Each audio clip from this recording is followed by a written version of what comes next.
बारे में और पढ़ना था, डायमेंशन ही पढ़ना है मेन हमें। आज का टॉपिक डायमेंशन ही था। तो कल डायमेंशन समझ में आ गया था, डायमेंशन की प्रॉपर्टी वो सॉरी डेफिनेशन क्या है। Dimensions, what are the dimensions? Dimensions are the power raised on the basic unit of a physical quantity. किसी फिजिकल क्वांटिटी के बेसिक यूनिट्स पर जो पावर चढ़ाई जाती है उसे क्या कहते हैं? डायमेंशंस कहा जाता है। फिर मैंने बताया कि डायमेंशंस को डिनोट करने का एक नोटेशन होता है, जैसे मास को m से डिनोट करते हैं, लेंथ को l से, टाइम को t से, टेम्परेचर हो गया तो उसको थीटा या फिर k से डिनोट किया जा सकता है, एम्पियर है यानी करंट है तो उसको a से डिनोट करते हैं। इस तरह से हम लोगों ने ये पढ़ लिया था कि किस तरह से डायमेंशंस का को डिनोट किया जाता है। आज हमें पढ़ना है जो डायमेंशन के टॉपिक्स हैं। दो ही टॉपिक्स आपको पढ़ने होते हैं, एक तो एप्लीकेशंस ऑफ डायमेंशन या फिर उसको हम यूजेस ऑफ डायमेंशंस भी कह सकते हैं, और दूसरा लिमिटेशंस ऑफ डायमेंशन। यानी यूजेस कहाँ कहाँ पर होते हैं, यूजेस क्या है डायमेंशंस के, क्यों हम डायमेंशंस पढ़ते हैं, क्या क्या यूज कर सकते हैं डायमेंशंस का। और दूसरी चीज पढ़ेंगे लिमिटेशंस, यानी डायमेंशन कहाँ पर अप्लाई नहीं हो सकती, कहाँ पर वो फेल हो जाती है, उसको हम अप्लाई नहीं कर सकते, किस कंडीशन पर अप्लाई नहीं कर सकते। वो सारी चीजें आज हम लोग यहाँ पर पढ़ेंगे। आज केवल डायमेंशंस के बारे में ही पढ़ाऊंगा, एक तो एप्लीकेशंस और उसके बाद उसके लिमिटेशंस। ठीक है, तो first topic uses of dimension. Dimensions के अंदर हमें दो टॉपिक पढ़ना है। पहले टॉपिक क्या पढ़ना है? यूजेस ऑफ डायमेंशंस, डायमेंशंस के क्या यूजेस है। और दूसरा पढ़ेंगे limitations of dimension, limitations of dimension. दिख रहा है सभी को? दिख रहा है ना? हल्का फुल्का दिख रहा है, काम चलता हुआ।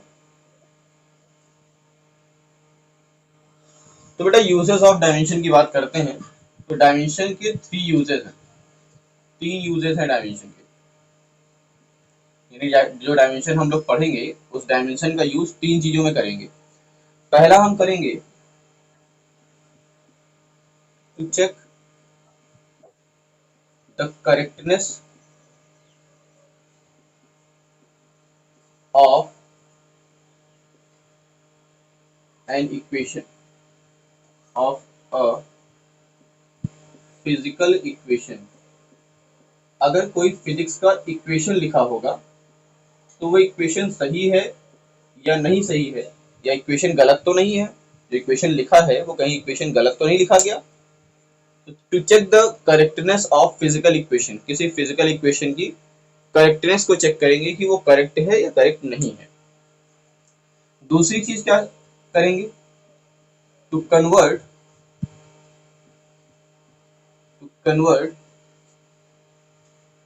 द यूनिट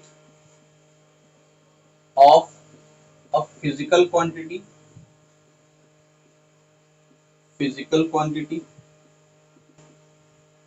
फ्रॉम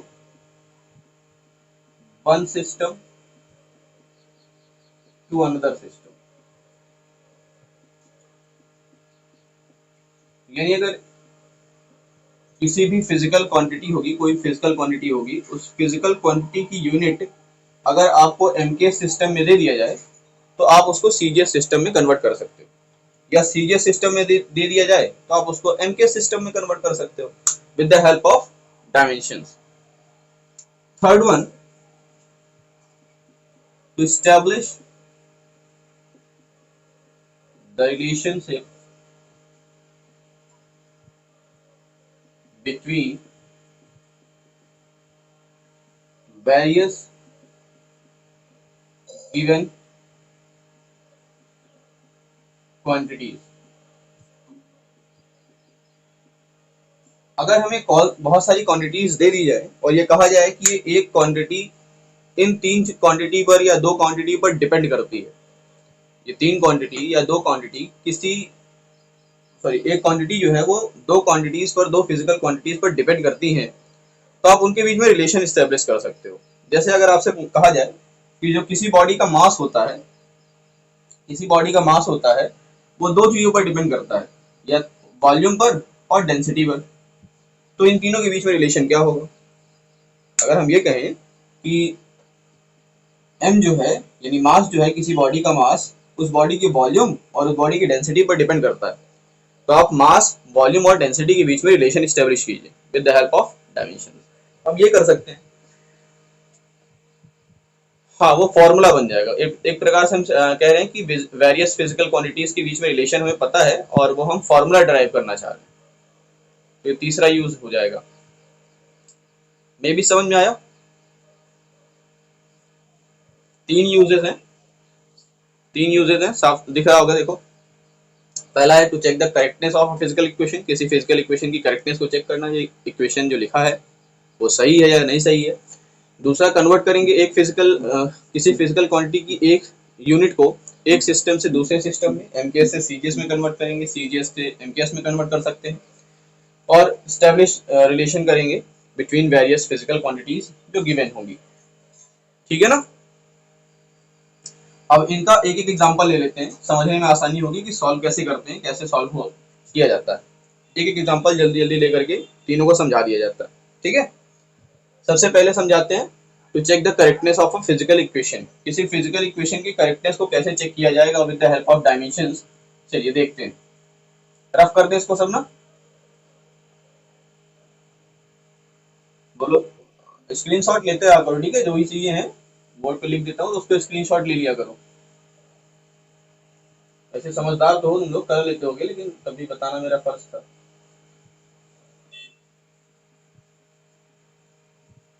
ठीक है, तो फर्स्ट हम लोग पढ़ेंगे तो check the correctness of a physical equation. किसी फिजिकल इक्वेशन को चेक करना ये सही है या गलत है। तो भाई हमारे पास एक इक्वेशन है, हम जानते भी हैं इक्वेशन ऑफ मोशन। हमारे पास एक इक्वेशन ऑफ मोशन टॉपिक है। क्या है? Equation of motion. कौन सा? चेक करना है आपको, s is equals to ut plus half at square. Question में लिखा होगा check whether the given equation is correct और नॉट। ठीक है ना? क्वेश्चन में क्या लिखा होगा? Whether, check whether the given equation, physical equation is correct और नॉट। तो भाई इसको चेक करना है ये सही है कि नहीं सही है। कैसे चेक करेंगे? किया क्या जाता है, सभी की डायमेंशंस लिखनी होती है, सभी की डायमेंशन, चाहे एलएचएल हो, चाहे आर सॉरी एलएचएस हो या आरएचएस हो। तो ये एस है, हम क्या लिखेंगे सबसे पहले? डायमेंशन। देखो डायमेंशन को मैं शॉर्ट फॉर्म में डी आई लिख रहा हूँ, ठीक है? D I am, dimension of S. ये समझ में आ रहा है? मैं पूरा नहीं लिख रहा हूँ, शॉर्ट फॉर्म में लिख रहा हूँ, ठीक है? Dimension of S is equals to, ये यू है, तो dimension of U multiply by dimension of T plus 1/2। 1/2 तो कांस्टेंट हो गया, इसकी तो कोई डायमेंशन होती नहीं है। 1/2 क्या हो गया? कांस्टेंट, इसकी तो कोई डायमेंशन होती नहीं भाई। तो क्या होगा? ए होगा, तो dimension of A multiply by dimension of T, dimension of T और इसका whole square. Dimension of T का क्या हो जाएगा? होल स्क्वायर हो जाएगा। देखो समझ में आ गया, ये चीज समझ में आया? अब एस क्या है? यहाँ पर एस क्या होता है? डिस्प्लेसमेंट। डिस्प्लेसमेंट का मतलब क्या है? लेंथ। लेंथ यानी डायमेंशन क्या हो जाएगी? एल हो जाएगी। उसके बाद इधर देखिए, ये क्या है? वेलोसिटी। वेलोसिटी का मतलब या speed, velocity distance upon time, distance की डायमेंशन एल और अपॉन टाइम, टाइम की डायमेंशन टी। देखो ये क्या है? डिस्टेंस अपॉन टाइम, तो डिस्टेंस की डायमेंशन एल हो गया, अपॉन टाइम की डायमेंशन टी हो गया। अब ये टी ऊपर जाएगा तो हो जाएगा एल टी माइनस 1। इसको ऐसे पढ़ा जाता है एल टी माइनस 1। तो क्या हो जाएगा? इसकी डायमेंशन एल टी माइनस 1 हो जाएगी। डायमेंशन ऑफ टाइम यानी T plus dimension of, Saumya थोड़ा म्यूट कर लो खुद को, डायमेंशन ऑफ एक्सेलरेशन। एक्सेलरेशन की डायमेंशन होती है बेटा एल टी माइनस 2। देखो कुछ की डायमेंशन आपको याद रखनी पड़ेगी, करनी पड़ेगी याद, बिना याद किए काम नहीं चलने वाला। और t2, क्योंकि यहाँ पर टाइम था और टाइम की डायमेंशन का स्क्वायर लगा हुआ था, इसलिए हमने क्या लगा दिया? t के ऊपर 2 लगा दिया। ठीक है, इसको t स्क्वायर नहीं पढ़ते हैं, पढ़ने का तरीका सीख लो। इसको t स्क्वायर नहीं पढ़ा जाएगा, t2 पढ़ा जाएगा, t2 पढ़ा जाएगा। ठीक है, स्क्वायर नहीं पढ़ा जाता। अगर ऐसा लिखा होता है, मान लो ये लिखा हुआ है, ये लिखा हुआ है, तो इसको कैसे पढ़ेंगे? इसको पढ़ने का तरीका ये होगा, m-1 L3 t-2, ऐसे पढ़ेंगे इसको। ठीक है, ये मत पढ़ देना m⁻⁻1 L⁻³ और t⁻², ये गलत है। पढ़ने का तरीका ये है m-1 L3 t-2। समझ में आया? सही तरीके से पढ़ना। चलो आगे। हाँ बेटा।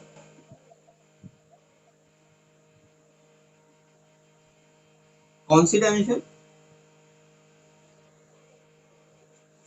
हाँ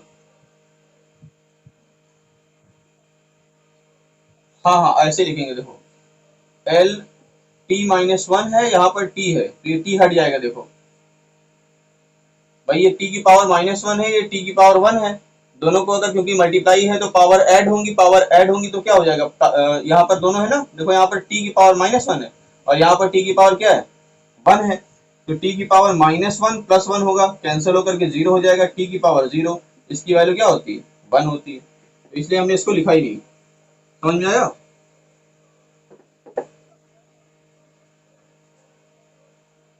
हाँ, नहीं अलग नहीं रखना, एक साथ लिखना।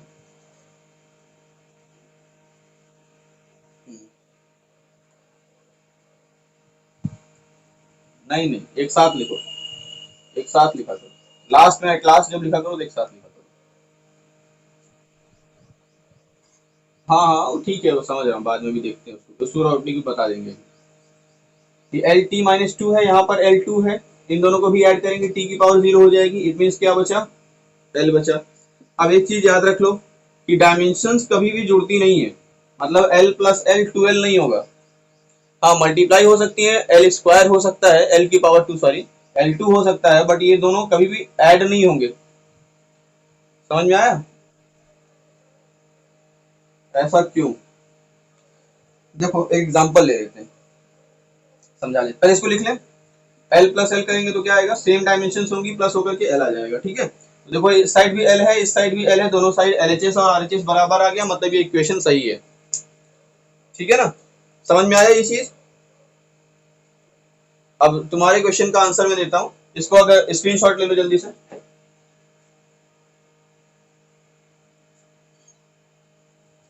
ले लिया होगा। आजकल के फोन में सुविधा बड़ी अच्छी होगी, स्क्रीनशॉट तुरंत तुरंत हो जाता है। स्क्रीनशॉट पूरा बोल भी नहीं पाते हैं, स्क्रीनशॉट हो जाता है। हाँ हर्षित, तुम्हारा ये कहना है कि डायमेंशंस को प्लस ही क्यों करते हैं, मतलब एल प्लस एल एल ही क्यों हुआ, 12 क्यों नहीं हो गया, है ना? तो देखो बेटा,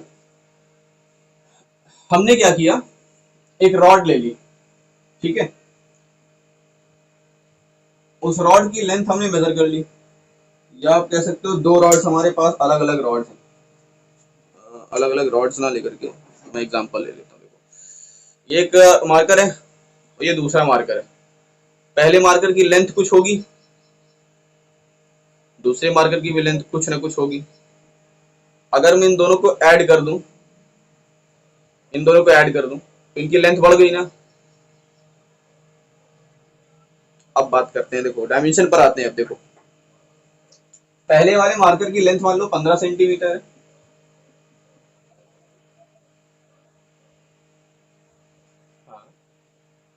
हाँ हाँ हाँ, मतलब मेरे कहने का मतलब मैं समझाना चाह रहा हूँ, है ना? तो फिर हम विड्थ को मेजर करते, विड्थ पता करते कैसे बढ़ेगी। हम लेंथ की बात कर रहे हैं, लेंथ में हमने क्या किया, 15 मीटर मेजरमेंट कर लिया, मान लो 15 मीटर है। दूसरे मार्कर की लेंथ कितनी है, 15 सेंटीमीटर, दोनों ऐड करेंगे कितना आएगा, 30 सेंटीमीटर आएगा। अच्छा, अगर हम इसको लेंथ कहते हैं, इसको L1 कहते हैं, इसको L2 कहते हैं, ठीक है, ऐसे लिख लो स्मॉल में, क्योंकि डायमेंशन भी कैपिटल में होती है, ये भी कैपिटल में, दिक्कत हो जाएगी। ये L1 है, ये L2 है। अच्छा, L1 की डायमेंशन क्या होगी बेटा, अगर मैं इसकी डायमेंशन लिखूं तो क्या ऐसे लिखूंगा, और L2 की डायमेंशन क्या लिखूंगा? अच्छा, L की वैल्यू कितनी आ गई है, यानी न्यूमेरिकल वैल्यूज ऐड हो गई। एल अभी भी लेंथ ही है ना, तो अब इसकी डायमेंशन क्या होगी? इसकी भी डायमेंशन एल ही रहेगी ना। तो इन दोनों को ऐड करने पर क्या आएगा? इसीलिए ऐड नहीं होती। समझ में आया?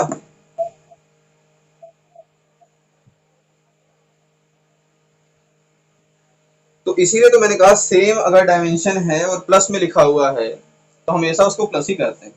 मतलब प्लस करने का मतलब उसको डायरेक्टली वही डायमेंशन लिख देते हैं, 2 लगा करके 3 लगा करके नहीं लिखा जाता। क्योंकि डायमेंशन का मतलब होता है powers raised on physical sorry basic unit, basic unit पर जो पावर चढ़ाई जाती है। और प्लस करने पर पावर्स नहीं बढ़ती, तो डायमेंशन चेंज होगी ही नहीं। अगर प्लस करने पर पावर रेज्ड होती, पावर बढ़ती, तो डायमेंशन चेंज होती। बट प्लस करने पर, जहां तक मैथमेटिक्स पढ़ते हो, प्लस करने में पढ़ा होगा, कभी भी पावर प्लस तो मतलब वो बढ़ती तो नहीं है, पावर ये बढ़ती है प्लस करने पर नहीं। तो बस इसीलिए है ऐसा, डायमेंशन वही रहती, डायमेंशन चेंज नहीं होती। समझ में आया? अगला टॉपिक कन्वर्जन देखें, एक सिस्टम से दूसरे सिस्टम में। रफ करें क्या?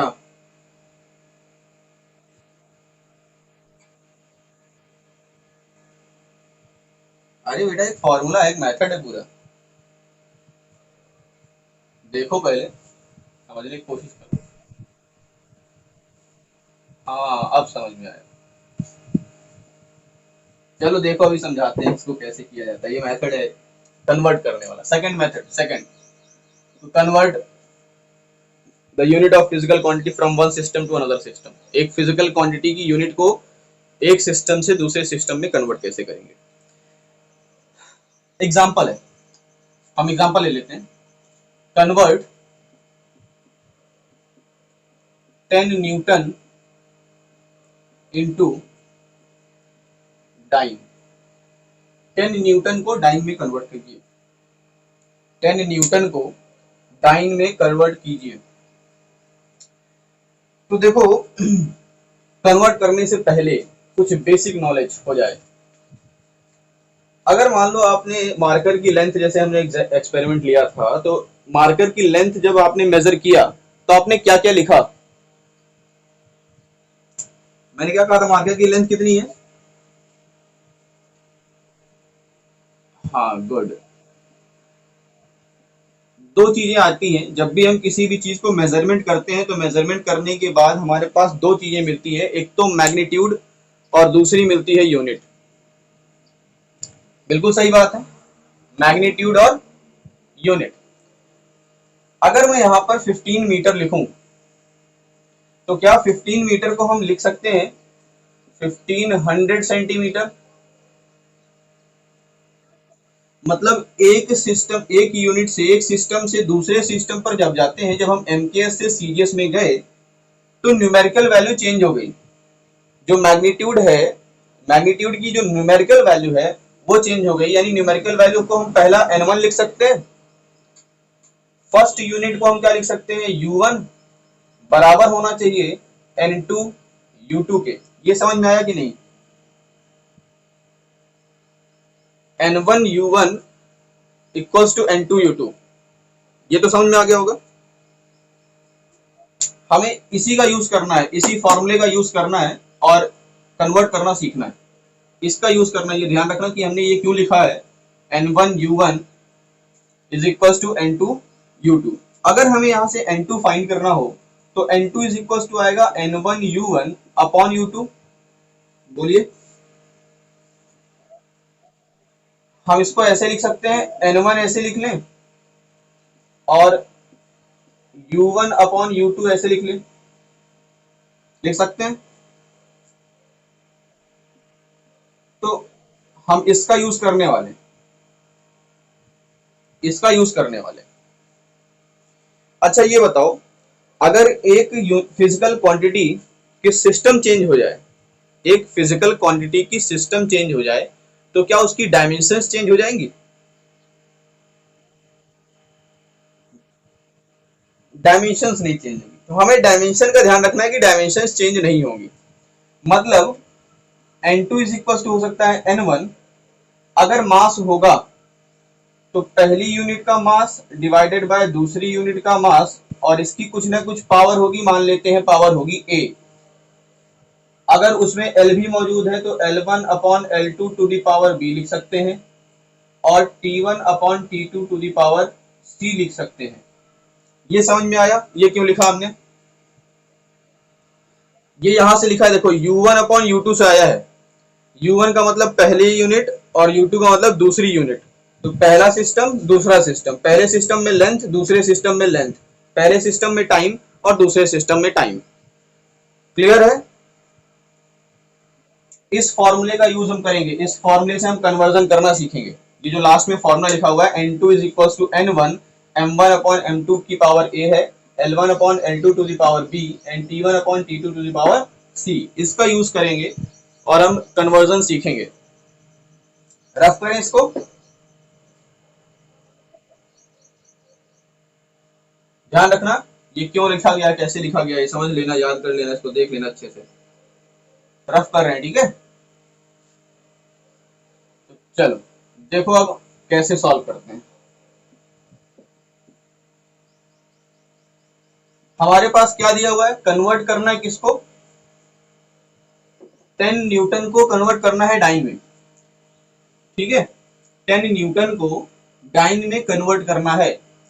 अच्छा, न्यूटन किसकी यूनिट होती है? फोर्स की। तो क्या लिखेंगे, सॉल्यूशन कर रहा हूं, since newton and dyne are the units of force, therefore dimension of force is equals to ml t minus 2। सबसे पहले जो यूनिट आपको दी गई हो उस यूनिट को पहचानिए, वो किस क्वांटिटी की यूनिट हो सकती है, फिजिकल क्वांटिटी कौन सी है। तो यहाँ पर हमने देखा फिजिकल क्वांटिटी फोर्स है, हमने फोर्स की डायमेंशन लिख ली। यानी आपको सबसे पहले ये पहचानना होगा, क्वेश्चन में पहचानना आपको है, ये दिया नहीं रहेगा, आपको पहचानना पड़ेगा। जैसे जूल लिख दिया जाए, जूल को अर्ग में कन्वर्ट कीजिए, तो जूल हमें पता है वर्क की यूनिट है। तो ये चीज याद रखनी पड़ेगी, ये चीज पता करना पड़ेगा आपको कि कौन किसकी यूनिट होती है। तो यहाँ पर न्यूटन यूनिट है फोर्स की और डाइन भी यूनिट है फोर्स की। तो हमने लिख लिया since newton and dyne are the units of force, इसलिए हमने डायमेंशन ऑफ फोर्स लिखी। डायमेंशन ऑफ फोर्स आ गया ml-2। इतनी चीजें आपको करनी पड़ेंगी। फिर आपको ये पहचानना पड़ेगा कि न्यूटन एमकेएस सिस्टम है और डाइन सीजीएस सिस्टम है। ये आपको पता होना चाहिए, ये आपको क्वेश्चन में दिया नहीं जाएगा, आपको सेंस लगाना पड़ेगा कि कौन सीजीएस सिस्टम है कौन एमकेएस सिस्टम है। मतलब हम किससे जंप करने वाले हैं, एमकेएस सिस्टम से हमें सीजीएस सिस्टम में जाना है, एमकेएस सिस्टम को सीजीएस सिस्टम में कन्वर्ट करना है। ये आपको नॉलेज होना चाहिए कि हम सीजीएस को एमकेएस में कन्वर्ट कर रहे हैं या एमकेएस को सीजीएस में कन्वर्ट कर रहे हैं। तो फिलहाल हमारे पास क्वेश्चन ये है कि 10 न्यूटन को डाइन में कन्वर्ट करना है, इट मींस हमें एमकेएस सिस्टम को सीजीएस सिस्टम में कन्वर्ट करना है। तो चलिए देखिए, n2 इक्वल्स टू क्या हो जाएगा, n1 m1 upon m2 to the power a multiply l1 upon l2 to the power b multiply t1 upon t2 to the power c। अब देखिए n1 की वैल्यू क्या होती है, n1 का मतलब numerical value of first unit. First unit क्या है, 10 न्यूटन, इसकी न्यूमेरिकल वैल्यू कितनी है, 10 है, हमने 10 लिख ली। अब डायमेंशन देखिए, डायमेंशन में क्या है, m की पावर कितनी है, 1 है ना, m की पावर 1 है। तो यहाँ पर क्या लिखेंगे, m1 अपॉन m2 की पावर 1 मल्टीप्लाई, यहाँ से देखिए डायमेंशन l की पावर कितनी है, 1 है, तो l1 upon l2 to the power 1 multiply t1 upon t2 to the power -2, क्योंकि यहाँ पर पावर -2 है। समझ में आ गया होगा। अब कौन सी एमकेएस है कौन सी सीजीएस है, पहली वाली एमकेएस है और दूसरी वाली क्या है, सीजीएस है। तो एमकेएस सिस्टम में मास क्या होता है, एमकेएस सिस्टम में मास किस में होता है? किलोग्राम में। किलोग्राम, तो हम लिखेंगे किलोग्राम। और M2 क्या है? सीजीएस सिस्टम है, इसमें क्या होगा? मास ग्राम में होगा, तो हमने लिख लिया ग्राम। पावर 1 है, इसलिए हम दोबारा पावर नहीं लगा रहे हैं। L1 यानी ये मीटर में होगा और ये सेंटीमीटर में होगा, पावर 1 है इसलिए नहीं लगाया हमने। इसमें इसमें ये भी सेकंड में होता है, टाइम जो है एमकेएस में भी सेकंड होता है और सीजीएस में भी क्या होता है? सेकंड्स में होता है। तो अब देखिए, अब हम इसको कन्वर्ट करेंगे। हम कन्वर्ट किस में करेंगे? हमें क्या करना है? केजी को ग्राम में कन्वर्ट करना है, क्योंकि एमकेएस सिस्टम को सीजीएस में कन्वर्ट करना है। तो किलोग्राम को ग्राम में चेंज कर दीजिए भाई, किलोग्राम एमकेएस सिस्टम है, इसको ग्राम में चेंज करेंगे तो हो जाएगा 1000 ग्राम। और नीचे क्या लिखा हुआ है? ग्राम ऑलरेडी लिखा हुआ है। मल्टीप्लाई बाई, हमें एमकेएस को सीजीएस में कन्वर्ट करना है, तो हमने एमकेएस यानी मीटर को सेंटीमीटर में कन्वर्ट कर लिया। और ये सेकंड से सेकंड तो कट गया ऑलरेडी, ये क्या हो गया? 1 हो जाएगा, क्योंकि कट के कैंसिल हो गया। इसी तरीके से यहाँ ग्राम से ग्राम कट गया, यहाँ सेंटीमीटर से सेंटीमीटर कट गया, तो क्या बचा भाई? यहाँ से बचा 10, ये वाला 10 बचा, ये बचा 1000 और यहाँ से क्या बचा? 100 बचा। सारी न्यूमेरिकल वैल्यूज को हमने लिख लिया। ये हो गया 10 to the power 1 2 3 4 5 6, 10 to the power 6 dyne. यानी हमने क्या कन्वर्ट कर लिया? 10 न्यूटन को कन्वर्ट कर लिया है, तो 10 newton equals to 10 to the power 6 है।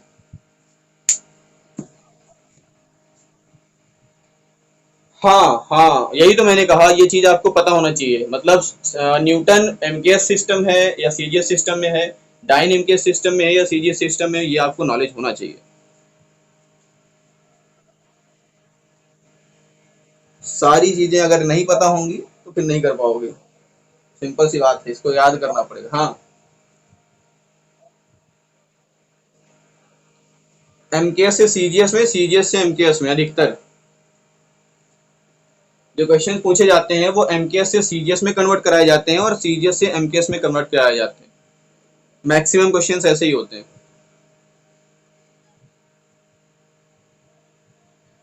ठीक है। हम्म।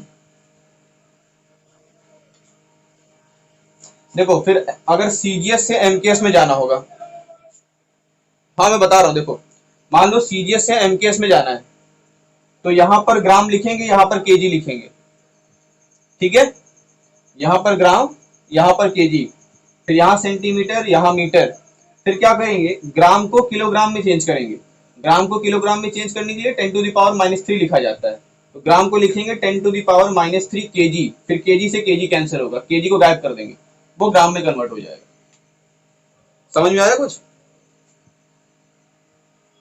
है ना? तो M1 से M2 हमें देखना है। अगर M1 में सीजीएस है तो सीजीएस वाला लिखेंगे, ग्राम लिखेंगे। M2 में किलोग्राम है तो हम केजी लिखेंगे। ठीक है, एमकेएस में है तो इस तरह से कन्वर्जन करते हैं।